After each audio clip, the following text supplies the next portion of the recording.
भारी प्रतिकूलता में भी भगवान का सानिध्य अनुभव होता है। शोक, विषाद, क्लेश, कष्ट, संताप, भय, उद्वेग ये उसी को व्यापते हैं जिसने अपने जीवन को प्रभु के चरणों में अर्पित नहीं किया। भगवान का आश्रय लेने वाले की पहचान है हर परिस्थिति में प्रसन्न रहना।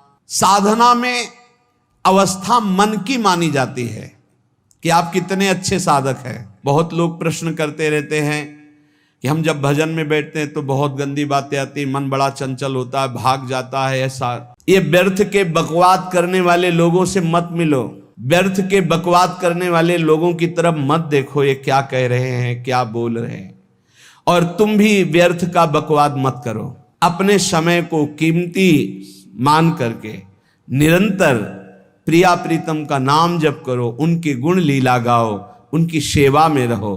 कभी प्रपंच की बातें, कभी प्रतिष्ठा का चिंतन, कभी नाना प्रकार के मान सम्मान का चिंतन, ये घुसने ना पावे हृदय में।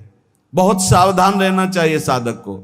ऐसी बातें देखो मत, ऐसी बातें सुनो मत जिससे तुम्हारा हृदय उद्विग्न होकर प्रभु का चिंतन छोड़ दे। बंद करो। अभी अन्य लोगों के संग का त्याग कर दो, जो भगवत विमुख वार्ता करते हैं, संत निंदा करते हैं, दूसरों की निंदा करते हैं। कुछ हाथ नहीं लगता, ये लोग दुर्गति को प्राप्त होने वाले हैं। भक्तन निंदा अति बुरी भूल करे जिन कोय, किए सुकृत बहु जन्म के छिन में दारे खोए। पर निंदा के किए ते नहीं, आवत नहीं कछुआत, मूर्ख पर्वत पाप को ले चल अपने साथ। तो अलम कश्यापि संगत्या, ऐसा संग मत करो जिनके पास बैठने से भक्त निंदा, जन निंदा, भगवत निंदा हो। ऐसे से दूर रहो। अलम, बंद कर दो ऐसे लोगों का संग। रात दिन हम श्यामा श्याम का नाम जप करेंगे, श्यामा श्याम के लीला गुण गाएंगे, श्यामा श्याम के ही धाम का शोभा का चिंतन करेंगे। जब तुम अपना जीवन श्यामा श्याम के चरणों में न्यौछावर कर दोगे तो पूरा भार श्यामा श्याम ले लेंगे और तुम्हारे हृदय में मस्ती आ जाएगी।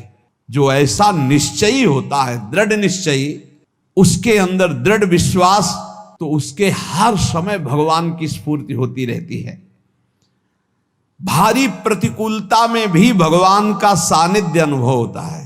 वो अनुकूलता में तो भगवान के दुलार को देखता है, लेकिन प्रतिकूलता में भगवान की विशेष कृपा को देखता है।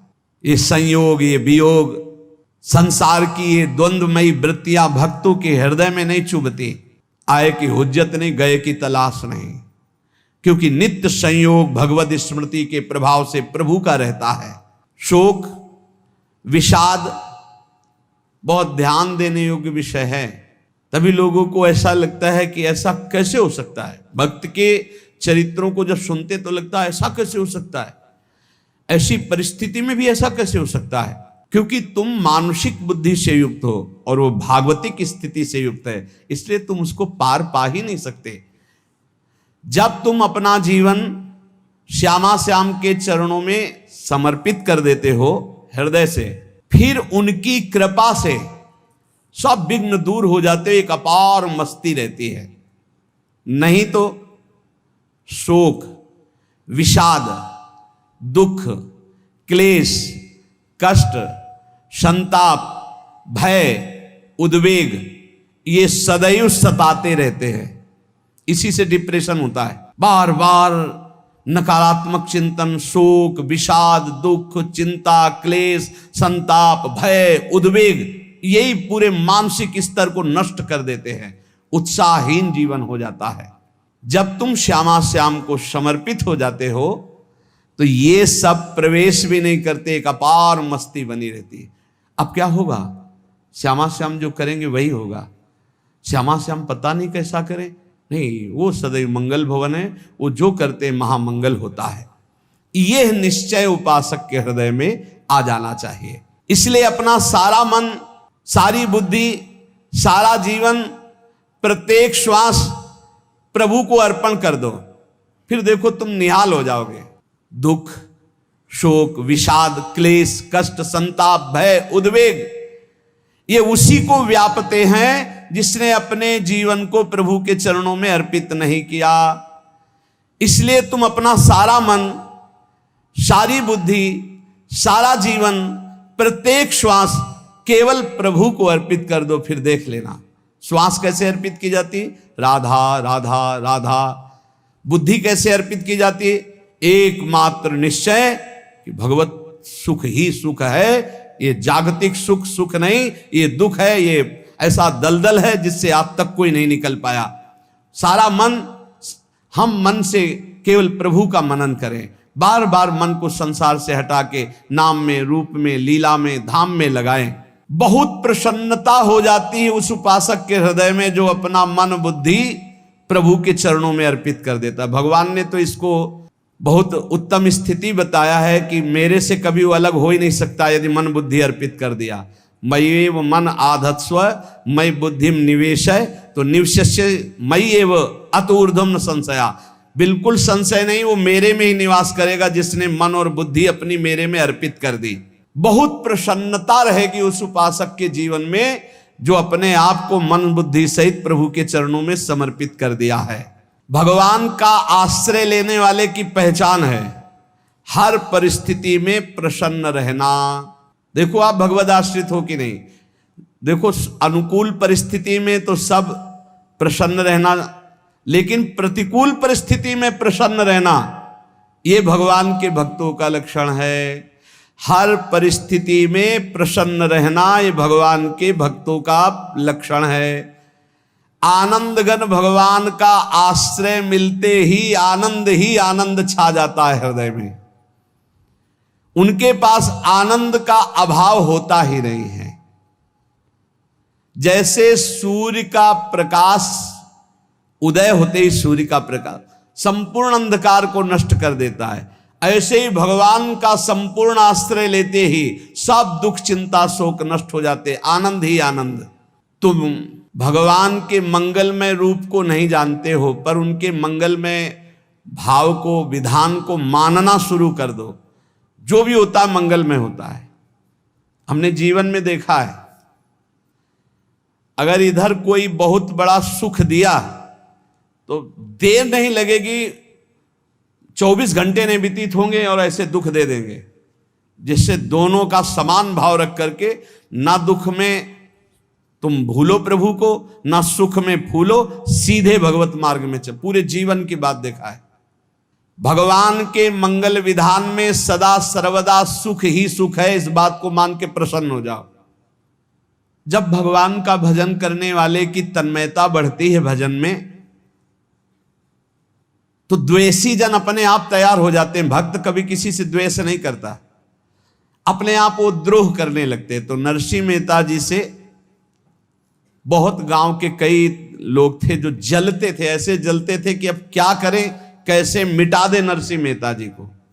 अब उपाय तो मिल नहीं रहा था। तो एक दिन संतों की मंडली आई और उन्होंने कहा कि हम रास्ते में कोई चोर आदि धन ना ले ले, इसलिए यहां से किसी की हुंडी चलती है क्या द्वारिका में? पहले ऐसा था।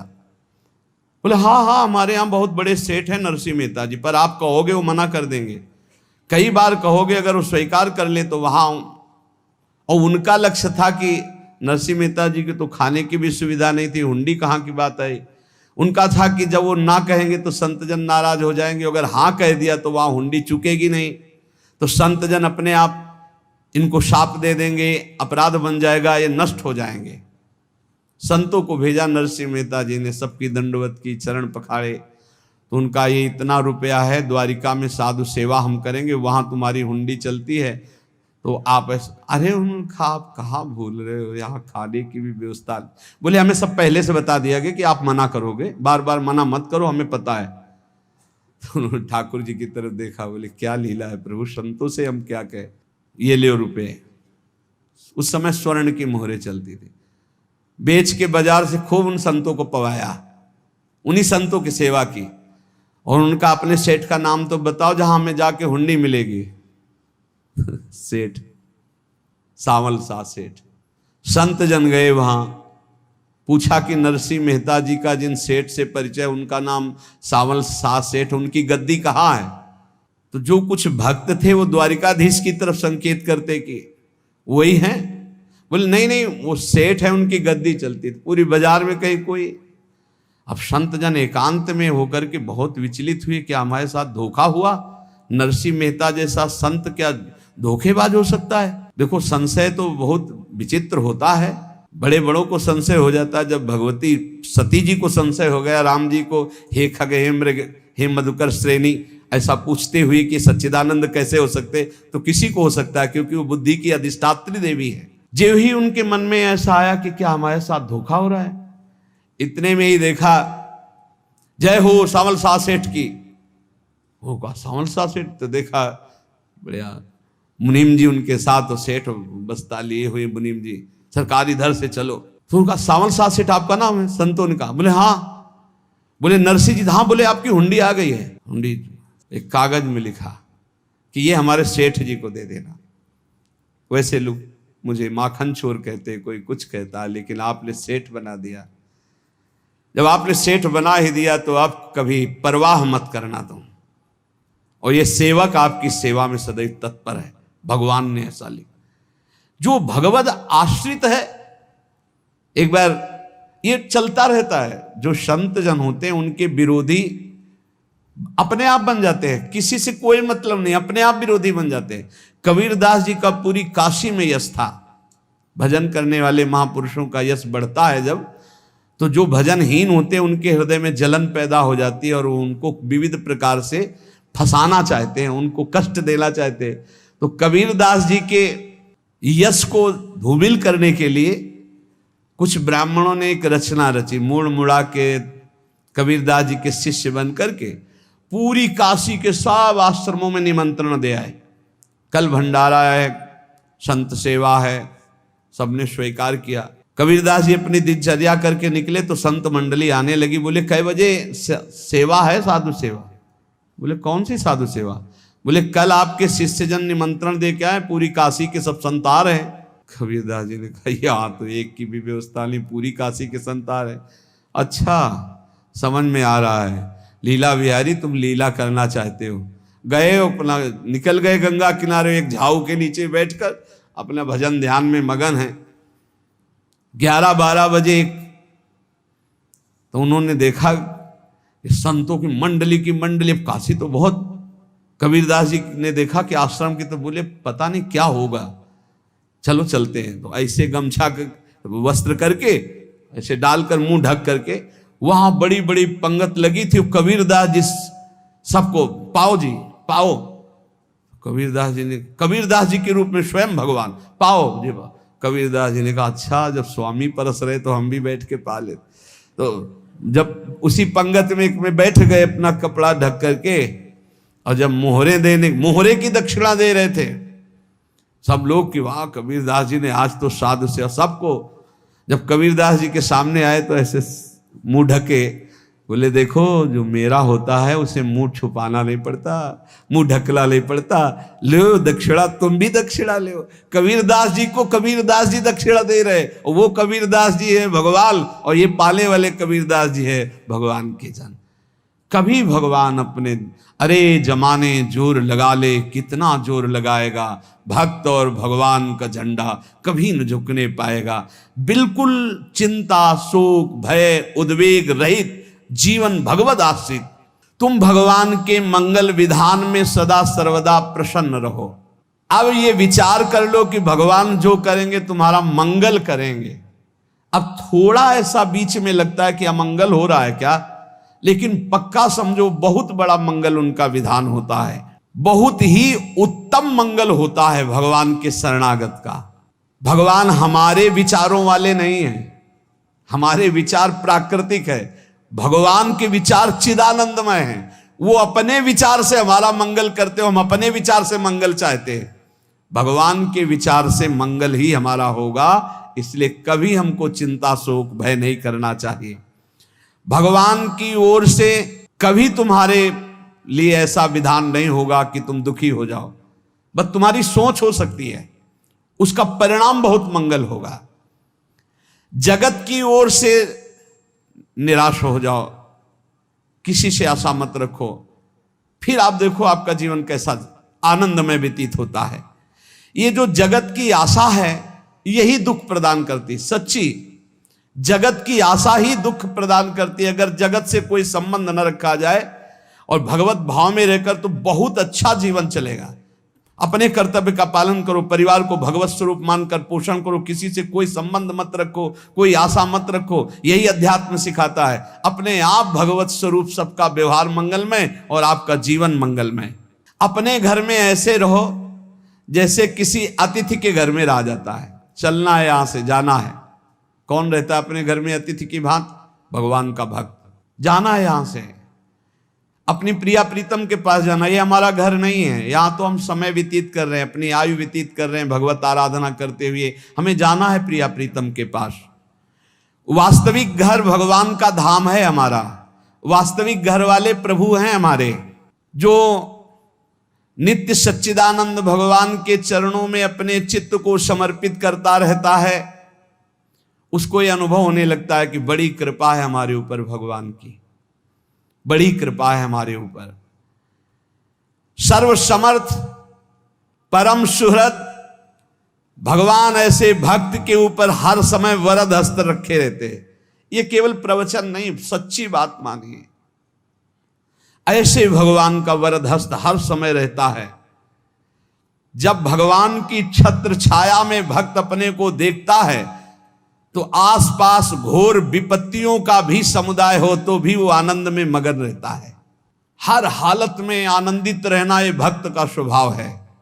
भगवान ऐसे भक्तों को प्यार करते हैं जैसे कछुआ अपने अंडे को बाहर रख आवे और रात दिन उसका चिंतन करे। जब भक्त भगवान को समर्पित होता है तो भगवान रात दिन उसकी ऐसे चिंतन सुरक्षा करते हैं। अभय, ये दैवी संपदा का पहला गुण है। ये भगवान के शरणागत पर जागृत हो जाता है। वो भयभीत नहीं होता, किसी भी उससे भयभीत नहीं होता। यही डर ही डरप हरिवंश हित, जिनो भ्रमय गुण सलिल पर। इस डर से डरते रहना चाहिए कहीं गुण रूपी पानी में फिसल न जाए, नहीं तो गलती हो सकती है। साधक सावधान रहे। ये अभय दैवी संपदा का सबसे बड़ा गुण है। जो भयहारी भगवान की शरण में आ जाता है तो उसके अंदर ये अभय प्रकट हो जाता है। अगर कहीं तुम्हें एकांत में भय लग रहा है, एक आदमी तो एकांतिक में आए थे, वो कह रहे थे कि हमें हर समय भय लगा रहता कि कोई हमारे पीछे है। अंधेरा तो लगता कोई खड़ा है, मैं जीना मुश्किल हो गया, ऐसा भय। देखो ये मन कैसा है, भगवान से विमुख होने पर कैसे डरवाता है। वो कह रहे हैं हर समय मुझे डर लगा रहता है, कोई सामने खड़ा है, कोई पीछे खड़ा है, ऐसा भय लगने लगता है।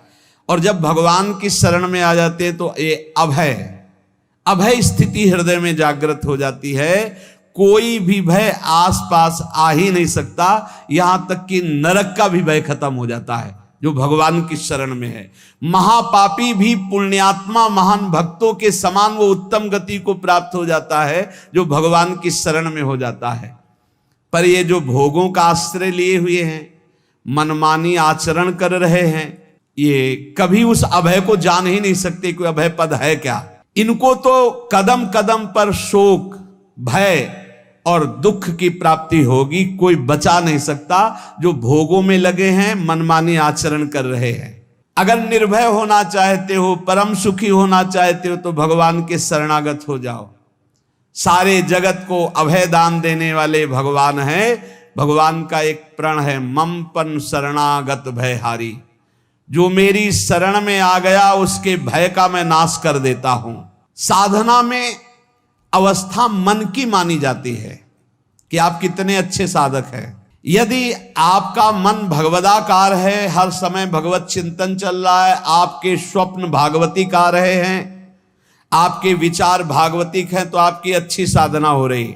और यदि आपके स्वप्न गंदे आ रहे हैं, क्योंकि स्वप्न में मन का ही सारा खेल होता है, और आपकी चिंतन वृत्ति वासनात्मक चल रही, तो अभी साधना का प्रभाव मन पे नहीं पड़ा है। जिसका मन हर समय भगवत चिंतन करता रहता है वो जीते जी जीवन मुक्त हो जाता, अनुभव होता है। जैसे किसी ने कहा कि हमें कैसे पता चलेगा कि हमारा काम हो गया है, तो जैसे आप भोजन पा लेते हैं तो किसी दूसरे से गारंटी थोड़ी लेनी होती कि हम छक गए हैं क्या, आप जरा बताना हम छक गए हैं क्या। नहीं, अपने हृदय में आ जाता है कि अब मैं तृप्त हो गया। ऐसे ही अपने हृदय में आ जाता है कि मेरा काम हो गया। अब मेरा जन्म नहीं होगा। ये हृदय में आ जाता है, अपने आप अनुभव में आ जाता है। जब स्वरूप बोध होता है तो किसी और से सलाह थोड़ी लेनी होती है, वो अपने आप अनुभव में आ जाता है। हाँ, यदि गुरुदेव का वर्ण नहीं किया है तो फिर आपको किसी न किसी गुरु से प्रमाणित करवाना पड़ेगा। अगर गुरुदेव का वर्ण किया है तो वही मंत्र, वही नाम, वही गुरु शरणागति आपको अंदर से पुष्ट कर देगी कि आपका काम हो गया है। विषय चिंतन करता हुआ मन विषय आसक्ति को प्राप्त होता है। विषय आसक्ति को प्राप्त हुआ मन बार बार जन्म मरण और नरक को प्राप्त होता है। बस ये विषय चिंतन हटाना ही प्रमुख कर्तव्य साधना का है। बार बार मन को विषयों से हटा करके प्रभु के नाम में लगाओ, प्रभु के रूप में लगाओ, प्रभु की लीला में लगाओ। जहां भगवान प्रकट होते हैं वहां परमानंद की बाढ़ आती है।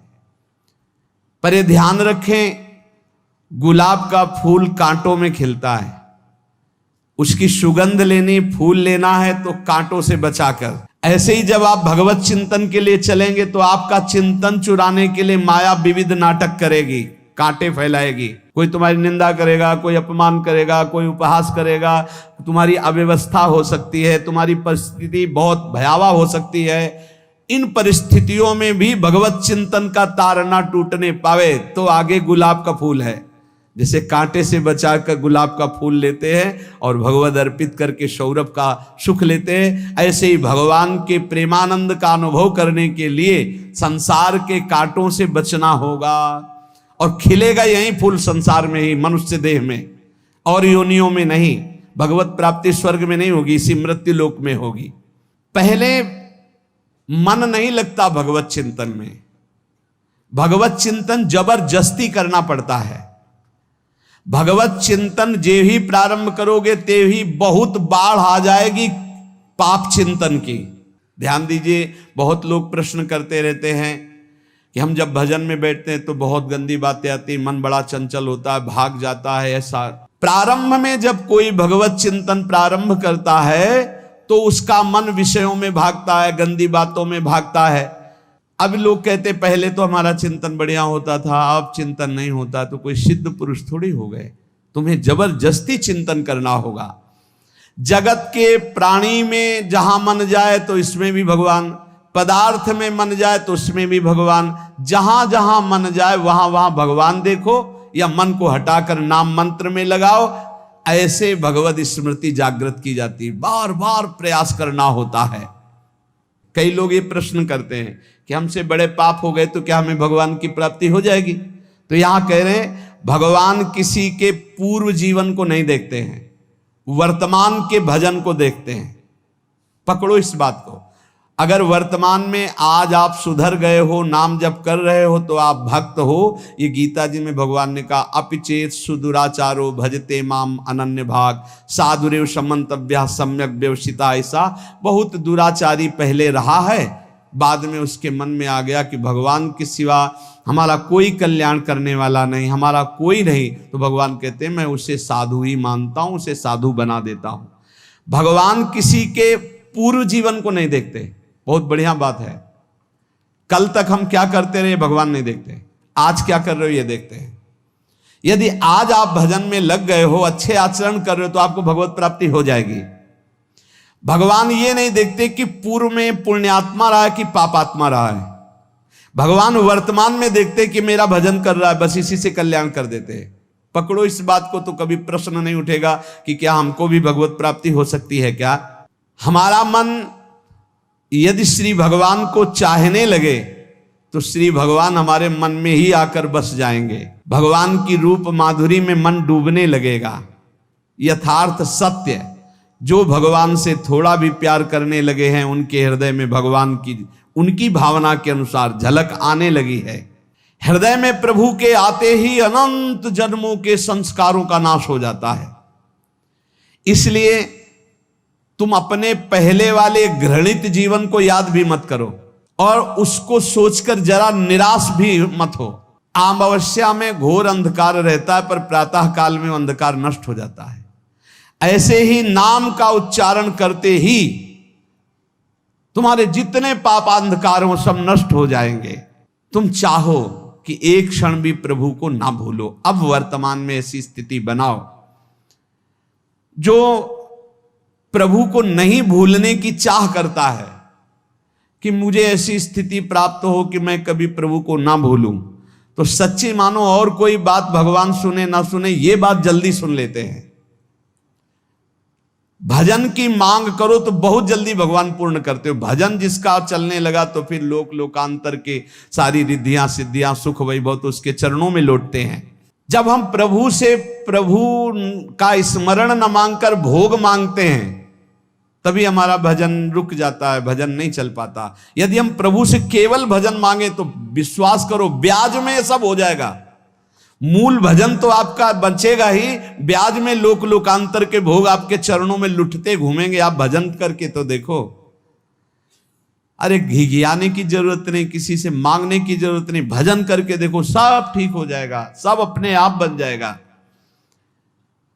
हम बहुत बड़ी भूल कर देते हैं कि थोड़ा भजन करके प्रभु से कुछ सांसारिक वस्तुएं, स्थितियां, परिस्थितियां बदलने की मांग कर लेते हैं, जिससे भजन छूट जाता है।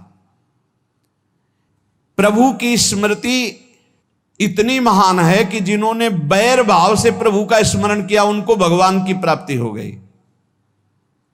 जैसे कंस आदि भगवान से बैर ही तो रखते थे, लेकिन भगवान की स्मृति रहती थी। स्मृति ने उनको भगवत प्राप्ति करा दी। स्मृति में महान सुख है, पर वो जब भक्ति रस से युक्त स्मृति होती तब माधुर्य रस, प्रेम रस का अनुभव होता है। कल्याण तो वैर भाव से स्मरण करने वालों को भी प्राप्त हो गया। यदि आप भक्त हो और ये चाहते हो कि आपकी भागवती की स्थिति बहुत जोर की हो, तो हम आपसे प्रार्थना करते हैं कि रोज प्रभु से एक ही बात मांगिए, मुझे अखंड स्मृति दीजिए। अर्जुन जी को पूरी गीता जी सुनने के बाद यही मिला, नष्टो मोहा स्मृति लब्ध्वा। स्मृति, प्रभु आप हम पे ऐसी कृपा कर दो कि हमारे हृदय में किसी और व्यक्ति, वस्तु, स्थान की स्मृति न रह जाए, केवल आपकी स्मृति रह जाए। ये चाह भगवान बहुत जल्दी पूर्ण कर देते हैं यदि उपासक हृदय से ये बात मांगे। भगवान की कृपा से ही ऐसा हो सकता है कि अखंड स्मृति ये कर्म फल से नहीं मिलती है।